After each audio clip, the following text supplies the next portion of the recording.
کراچی کی کہانی کیول رام ملکانی کی زبانی۔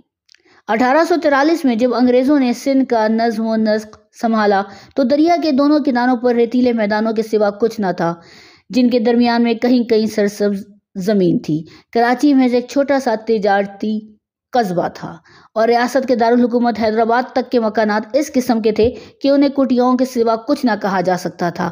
عظیم یادگاری عمارتیں ناپید تھیں۔ زندگیاں اگر تکلیف دہ اور پرتشدد نہ بھی ہوں تو مفلسانہ اور مختصر تھیں۔ انگریزوں کی آمد نے نئے امکانات کے دروازے کھول دیے۔ سندھ کے بمبئی میں انضمام نے سندھ کو ہندوستان کے ساتھ سرکاری طور پر جوڑ دیا۔ گجراتی تاجر اور مراٹھی اور پارسی منتظمین بڑی تعداد میں سندھ پہنچے۔ کراچی کا سب سے بڑا اسکول این جے گورنمنٹ ہائی اسکول مہاراشٹر کے ایک عظیم ممتاز ماہر تعلیم نارائن جگت ناتھ کے نام پر قائم کیا گیا اور کراچی کی بہترین درسگاہ شادرا مندر گجراتیوں کی قائم کی ہوئی تھی۔ اس صدی کے شروع میں مشنریوں نے گھروں میں جا جا کر لڑکیوں کو انگریزی سکھانا شروع کر دیا تھا۔ مشنری بہت شائستہ لوگ تھے، مگر بڑی عمر کے لوگوں نے فیصلہ کیا کہ ان کا اصل مقصد انہیں عیسائی بنانا ہے، چنانچہ لڑکیاں اپنے ان مہربانوں سے بچنے کے لیے چارپائیوں کے نیچے چھپ جایا کرتیں۔ ایک ممتاز سندھی اور انگریز سندھی اور سندھی انگریزی لغات کے مرتب پرمانند میوا رام نے سچ مچ عیسائی مذہب اختیار بھی کر لیا تھا۔ اس سے بھی زیادہ سنگین چیلنج جدیدیت کے تھے۔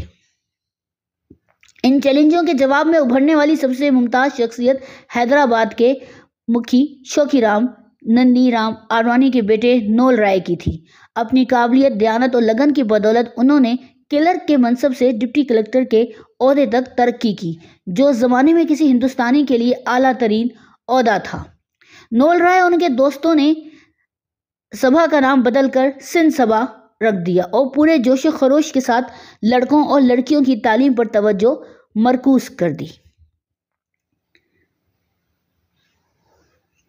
انہوں نے کم عمری کی شادی،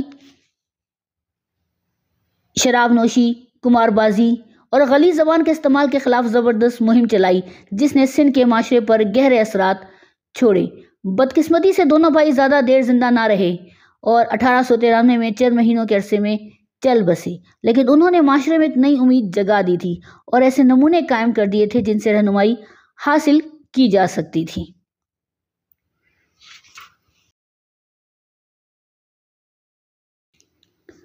سندھ میں ہندو، مسلمان، شیعہ، سنی امن سے رہا کرتے تھے۔